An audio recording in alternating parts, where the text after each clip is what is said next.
Shalom, this is GMS 100 Sit Downs coming back with a lesson. First off and foremost, I want to give all praises, glory, and the highest honor to Yahweh, Ba'ashem Yahweh Shai, Ba'ashem Kadash. Double honors to the elder apostles of Great Millstone. Peace and salutations to the elect out there spreading this word of sincerity and the truth all over the four corners of the earth. I woke up this morning, man, spirit hit me. Spirit hit me heavy, man. Hey, this is really the real new year. Of course, the second week of the first month of Abib. We have the Pasach, so it's actually already New Year for 2 weeks. But then the Pasach makes it official, man. The road towards the Pasach, man. You're dealing with a lot of demons, a lot of spiritual activity. The blessings come true. So brakatam to all you brothers out there. I hope the Pasach boosted your spirit up again. May Yahweh Shem Yahshai be with y'all, man. So without further ado, I want to touch on this topic concerning sharpening each other, and to not be basically afraid to deal with these heathens, man, in the highways and byways, basically for the new brothers. So I think I'm gonna make this message to the watchmen. I think this is 8. Yeah, this is 8. Number 8, a message to the watchmen. So this is what it is, man. Proverbs chapter 27 and 17. Iron sharpeneth iron, so a man sharpeneth the countenance of his friend. So as brethren in this truth, as brethren in the camps, we gotta sharpen each other, man. We gotta sharpen each other. We gotta keep each other tight and disciplined, man. Sharp and focus and doing and well doing and studying and preaching and digging into the words, the meaning of the words, which is a part of studying, and to not take this truth lightly, man. We have to sharpen each other, because if we don't sharpen each other, these heathens and these wicked people will sharpen us, man. And that's basically what I want to talk about, man. If we don't sharpen each other, these heathens will do. And that's not necessarily a negative thing. Because listen, man, if you are not sharp concerning a thing and the heathen pulls up with a question, does that mean you will be confounded? Does that mean basically you have to flee, like it says, the wicked flee and no man pursue it? No, we are not like that. We are not like that, man. We stand bold in the faces of them that trouble us, man. So in that way we got to stand bold each and every time, man. So when someone comes up with a question that you are not able to answer, guide the conversation into something that you are able to answer. Take that question home and study it, man. Studying it. Study the question that you had a difficult time to answer. You can also just say, like, listen, man, I will come back at that. But basically, you take that question home and you deal with them, man. You deal with it the next week. Slakia, that's what I meant. You deal with them the next week. If y'all don't sharpen each other, there will come points and times where you will be sharpened, man, by these heathens. That's why the scripture says in Ephesians, and heathens also goes for our own people, man. That what I'm saying, man. Let me see. What is it? Ephesians chapter 4. Or is it Ephesians chapter 6? Let me see. Ephesians chapter 6, verse 10. Finally, my brethren, be strong in the Lord and in the power of his might. Put on the whole armor of Yahweh, that ye may be able to stand against the wiles of the devil. Now, if we look up that whilst, that word whilst, if we look up that word whilst, it says cunning arts, deceit, craft, trickery. So let's say you're standing in the camp and a fake Jew pops up. You know he gonna come with some trickery, man. You know he gonna come with some nonsense, man. With some cunning arts, with some deceit.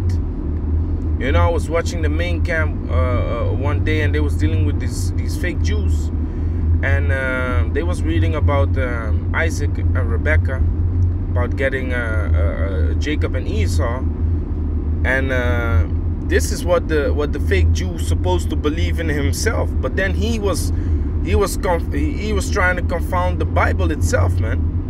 Like he tried to make a point that it wasn't right. Meanwhile, he believes in it himself.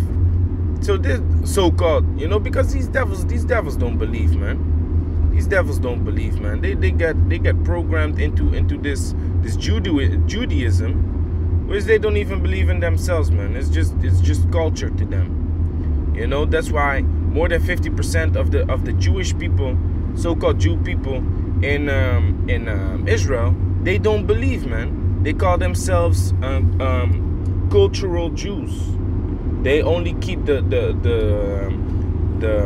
religious feasts and stuff just because it's culture unto them. You know, that the same goes for these Muslims. You know, they don't do it out of faith. They do it for cultural reasons because it's normal to them. Anyway, so what this fake Jew said was this. He said, you know, concerning Isaac and Rebecca, that they said, behold, they were twins. And he said, like, yeah, why was they shocked if it was already told them? It wasn't told them. It was told Rebecca. It wasn't told them. So that's why it was like, behold, they were twins. But here it is, Esau trying to be crafty and deceive. You know, that's why we got to study, man. That's why we got to stay sharp. You know, put on the whole armor, which is basically this armor of faith, man. Faith, truth, study, wisdom, knowledge, and understanding. You know, so there will come points and times where Esau will come up with some trickery. Esau will come up with some trickery, but that will only make you sharper, man. So here it is.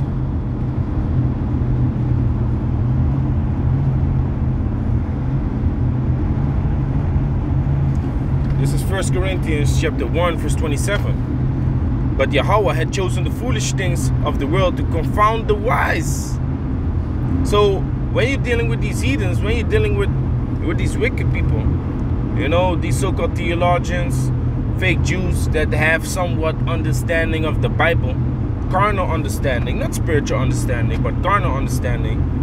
You know, if you're dealing with them, you know, make sure that you study, man. And if you're not able to answer them at that certain moment, go home and go study the thing that y'all talked about, and make sure that you come with the full clip of wisdom, knowledge, and understanding, man. Make sure you come with the extended clip, man, of wisdom, knowledge, and understanding. And basically, when this dude comes up again, you spray him with bullets of wisdom, man, so that he will be confounded. You know, so 1 Corinthians chapter 1, verse 27. But the Most High had chosen the foolish things of the world to confound the wise. And the Most High had chosen the weak things of the world to confound the things that are mighty. So we are the weak. We are the foolish in the sight of the world. That's why the scripture in Ecclesiastes says, a poor man's knowledge is despised. You know, that's why the book of Sirach, I believe, says, when a rich man speaketh, that will be praised, man. But when a poor man speaketh, that will be basically, roughly paraphrasing, that will be they will shun themselves away from that. Like when he says a wise thing. So we are the poor, we are the foolish, we are the weak, you know. But the Most has chosen those weak, the Most has chosen those poor, the Most has chosen those foolish things to confound the wise, and base things of the world and things that are despised had the Most High chosen, yea, and things which are not, to bring to naught things that are. So we, as men of the Lord, are set up to bring down those things that are set up, man. You know, pulling down strongholds, fighting spiritual wickedness in high places, man. That's what we're doing, man, through the spirit and power of Yahweh Hashem Yahushai. So we dealing with these heathens, you know, we dealing with these cats that come up to the camp, you know. We are sharpened, man.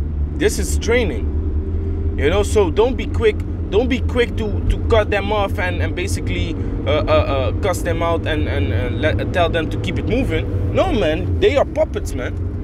They are training puppets, man. You can easily use them to get your point across, man, to edify. Use these people to edify with, man, to train yourselves with, you know, to train and to sharpen yourselves with, because you can sharpen yourself.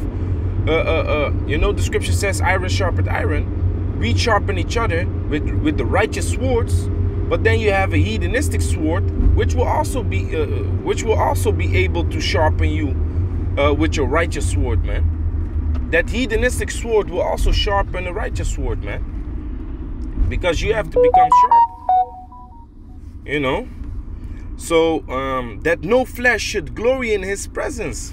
You see? So when we are teaching in the name of Yahweh Hashem Yahushua, ain't no flesh is about to go glory and confound us, man. The foolish things will confound the wise, man. Now let's look up that word confound, and then I'm gonna close it up. This is the word confound. It says to dishonor, disgrace, to put to shame, make ashamed. You see, one is said to be put to shame who suffers a repulse, or who some hope has deceived. Yeah, man, so some people are deceived by their religions, man. You know, but they are called mighty, the mighty rabbi. We had a rabbi come to the camp. We had, you know, these Muslim scholars come to the camp, man. We confound their asses, man. You know? But sometimes there will come a point in time that you don't got the answer. Go home, study, and make sure you got it the next time, man. You know, that's our task. That's our mission as watchmen, to keep studying, to keep improving ourselves. And like I said, man, even heathens can sharpen your sword, man. You know, by coming up with certain questions. But that will only make you better, man. So with that, I'm going to say, call Allah, Yahweh Bashem Yahushai, Bashem Rakakudash, Shalom to the elect.